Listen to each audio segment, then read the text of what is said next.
Hello guys, to this video guys, magawa tayo ng guys, yung quaker nga siya guys,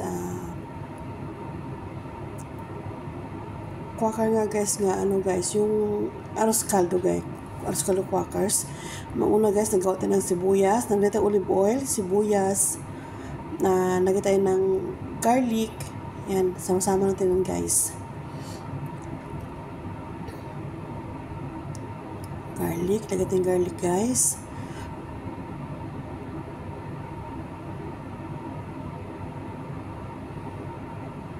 Halo-halo lang.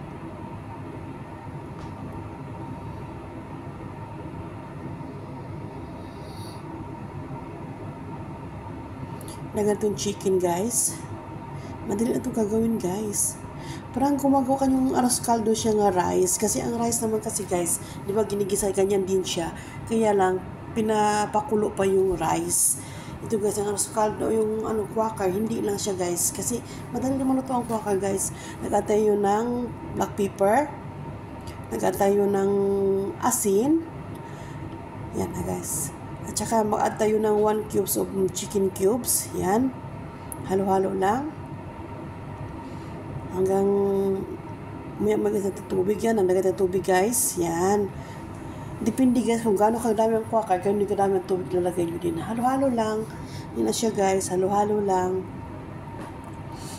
Yan. Ito na siya. Oh, dinamihan ko ng tubig guys. Okay, ang quaker pala guys, dumami. Yan. Depende lang guys kung gaano kadami gagawin mo. Yan. More pa water. Yan siya guys. More water. Madali lang siyang gagawin guys, totoo lang. Madali po rin siya gawin sa mga anak ninyo guys. Yan ang carrots. Yan ang cabbage. Yan siya. Pabulakin na natin guys, tapos ihalo natin yung gulay. Charot guys. Yan, masarap na talaga yan guys. Yan. Check na natin ha. Yan, lagyan natin ng carrots.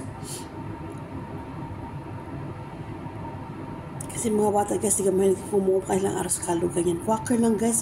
Tsaka kunti lang quaker na lagay guys, hindi marami. Depende sa kadami yung quaker na yun. Basta kunti lang quaker lang guys, kunti lang. Yan, halo-halo lang. Tapos lagyan na yung ating nilipat pala sa guys sa sa malaking ng kaldero guys. Kasi yung maliit lang guys, hindi naman lagyan ng tubig. Yan, naglagay na tayo ng ng cabbage. Yan. Ang cabbage guys, madali lang maluto. Pag isang kulo lang luto na yan guys. Yan, halo-halo lang konti. Yan, at saka mag-add ka pa more ng water. Kasi guys, siya, ang quaker kasi guys, pandumami talaga siya guys, totoo lang. Yan, mag-add pa ng konting water guys. Halo-halo lang.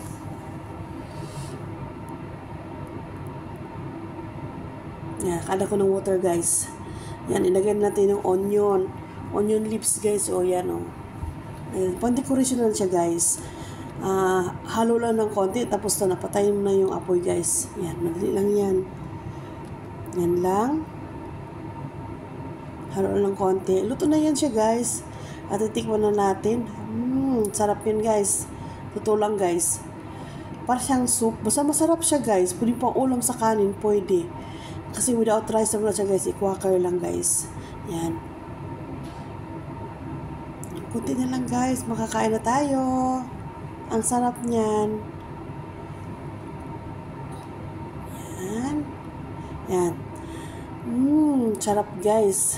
Pwede yung magawa sa bahay ito guys, madali lang gagawin. Yan, subukan nyo try. Thank you for watching guys. Please subscribe my YouTube channel, Gincano Vlog.